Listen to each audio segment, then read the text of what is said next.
কখনো গাড়িতে, বাড়িতে, রাস্তাঘাটে, মসজিদে মেহরাবের ডান দিকে লিখতো না আল্লাহ আর বাম দিকে লিখতো না মোহাম্মদ।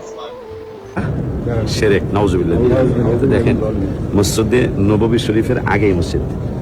আমরা যে মসজিদে নামাজ পড়ি, ওই মসজিদের আগে কিন্তু এই মসজিদ, মসজিদে কোবা, এটা প্রথম মসজিদ। এই মসজিদে যে দেখেন আল্লাহর নাম, আল্লাহর নাম আল্লাহ জাল্লা জালালু, মোহাম্মদ সাল্লাল্লাহু আলাইহি ওয়াসাল্লাম উপরে সোজা, উপরেও না নিচেও না, মেহরাব ইমাম সাহেবের জায়গা, লা ইলাহা ইল্লাল্লাহ, ইমাম সাহেবের ডান পাশে মুহাম্মাদুর রাসূলুল্লাহ।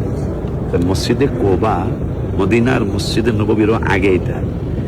এখানের মুফতিরা, এখানের আলেমরা কি বেশি জানে? এই মসজিদে নববী শরীফের আলেমরা কি বেশি এলেমদারি? আমাদের দেশের এই ফটকা মৌলবীরা বেশি এলেমদারি? কোনো তুলনা হবে?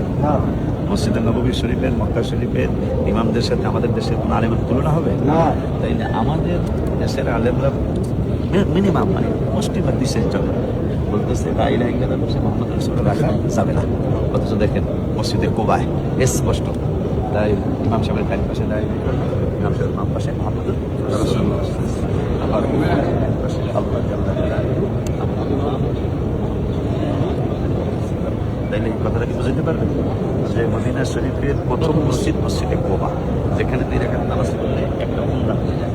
সেই মসজিদে আল্লাহর পাশে নবীজির নাম মোবারক লেখা রাখছে। আপনাদের বলতে হবে হয়তো আপনারা বেশি এলেমদারি, আপনারা মসজিদে নববী শরীফের আলেমরা বেশি এলেমদারি, 2টার একটা বলতে হবে।